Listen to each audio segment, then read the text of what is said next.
Bismillahirrahmanirrahim, tuan-tuan dan puan-puan yang dirahmati Allah sekalian. Ya, hari ini kita sampai pada kotak yang kedua. Kita masih lagi membahaskan tentang pengajian haraf peringkat yang ketiga. Peringkat 3 haraf. Ya, apa ni, dia merupakan diagram yang ke-6. Diagram yang terakhir. So, pelajaran ni ialah tentang haraf ataupun sendi yang mempengaruhi baris kalimat lain.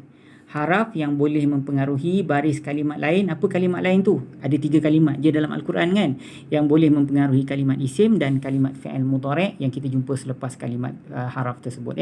So tuan-tuan, saya dah jelaskan tentang jenis yang pertama. Haraf yang mampu mempengaruhi baris untuk kalimat isim saja. Maknanya kalau dia berada sebelum kalimat isim, maka isim ini akan dipengaruhi oleh haraf tersebut. Yang pertama ialah haraf jar. Kalau haraf jar, selepas haraf jar aja ada kalimat isim yang tuan-tuan jumpa, apa jadi dengan kalimat isim tu? Kalimat isim tu jadi baris bawah lah ustaz. Sebab tu kita panggil dia haraf jar. Betul ke tidak?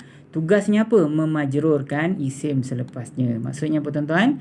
Memberi baris bawah lah. Ataupun menjadikan kalimat isim tersebut berpangkat majrur tu maksud dia. So ini ialah haraf-haraf jar yang saya dah jelaskan pada tuan-tuan dalam pertemuan kita yang lepas. Okey. Yang kedua, apa lagi haraf-haraf yang boleh mempengaruhi kalimat isim? Dia yang kedua ialah kalimat inna dan adik-beradik dia. Ni adik-beradik dia. La, lakinna, la'alla, laita, ka'anna dengan anna. So ini adalah adik-beradik inna.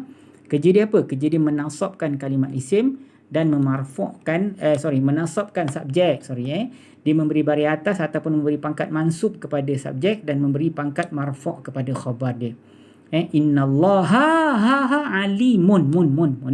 Allaha alimun. Sebab apa? Sebab inna ni punya kerja.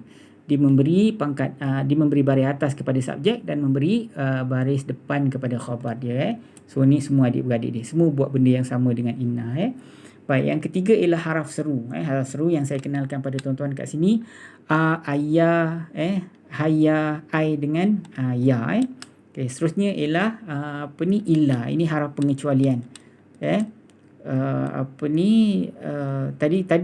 Tadi haraf seru tu kerja dia memberi pangkat mansub, menasabkan dia punya apa yang munada dia yang kena seru.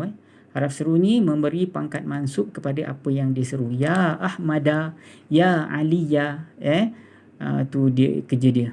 Kemudian yang keempat ialah haraf pengecualian. Haraf pengecualian ni pun memberi pangkat mansub kepada mustasna dia, apa yang dia kecualikan. Semua lulus illa Aliya. Maksud dia Ali tu kena baris atas sebab apa? Sebab dia itulah yang dikecualikan. So siapa yang mengecualikan dia dari sudut nahu? Illa dekat sebelum tu. Haraf ni. So dia mempengaruhi kalimat isim. Kemudian waw ma'iyah. Waw ma'iyah ni waw bersama.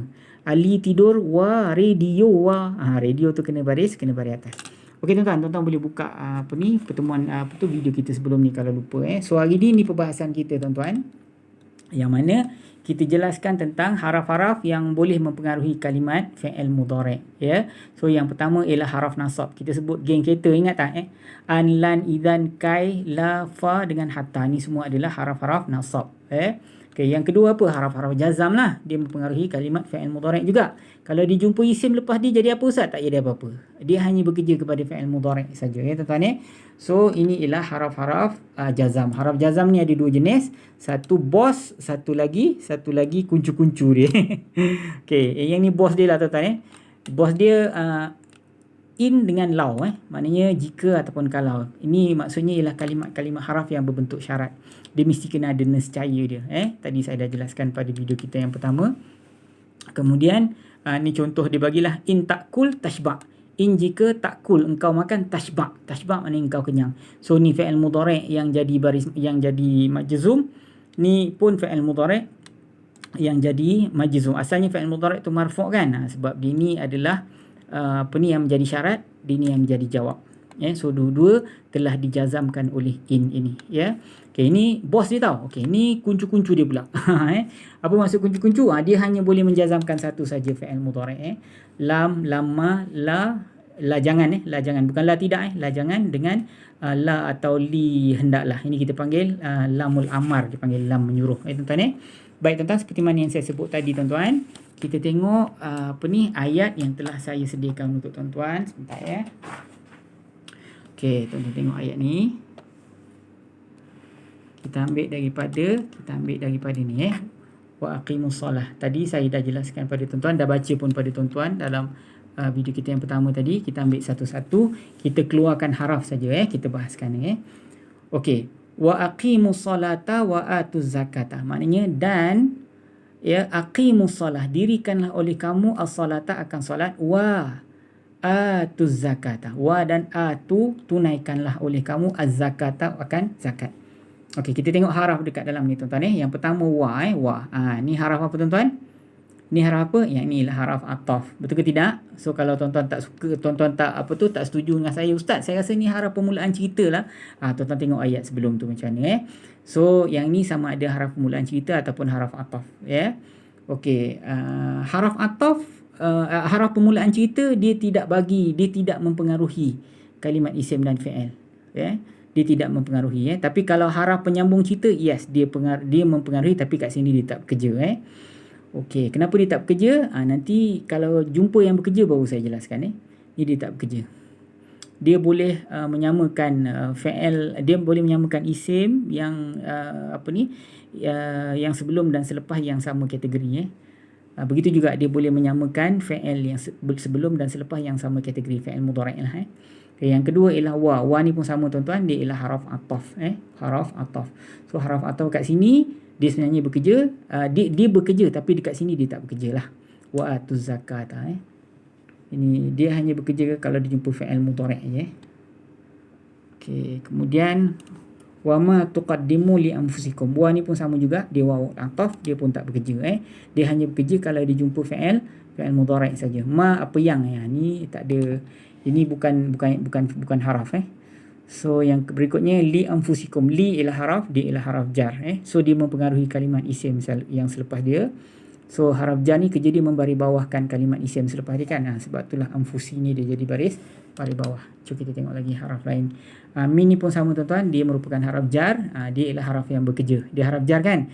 Kerja dia membari bawahkan kalimat isim yang selepas dia Kemudian tajiduhu. Tajidu ni ialah kalimat fi'il, hu isim, indallah ialah kalimat isim. Innallaha bima ta'maluna basirun Inna ni ialah kalimat isim, kalimat haraf. Dia bekerja dalam ilmu nahwu. Kerja dia apa? Memberi baris atas kepada subjek dia, kemudian memberi baris hadapan kepada khabar dia. Sesungguhnya Allah dengan apa yang kamu kerjakan basirun, maha mengetahui. So kalimat basirun ni isim dia dapat pangkat marfu' sebab inna juga. Allah dia dapat dalam konteks ini, kalimah yang mulia ni dapat kalimat ni dapat pangkat mansub pun kerana dia juga. Kerja dia memberi baris atas ataupun memberi pangkat mansub kepada subjek dan memberi pangkat marfu' kepada khabar. Okey. Kemudian habis kita pergi kepada baris berikutnya Okey, ayat 100, ayat berikutnya 111. Wa qalu lan yadkhulal jannata. Wa dan ni ialah kalimat haraf. Tuan-tuan tengok, ini ialah haraf permulaan cerita ataupun haraf penyambung cerita. Kalau dua-dua tu dia tak bekerja lah dekat dalam konteks ini.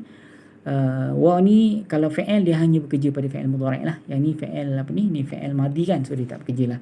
Kalau haraf ataf, haraf permulaan cerita, waw permulaan cerita memang tidak bekerja So makna dia dan lah, tuan-tuan boleh terjemah dan. Lan Lan ni dia termasuk dalam kelompok haraf nasab, ingat tak? Geng kereta kan. Apa kerja geng kereta? Memberi pangkat mansub kepada fi'il mudhari' yang asalnya marfu'.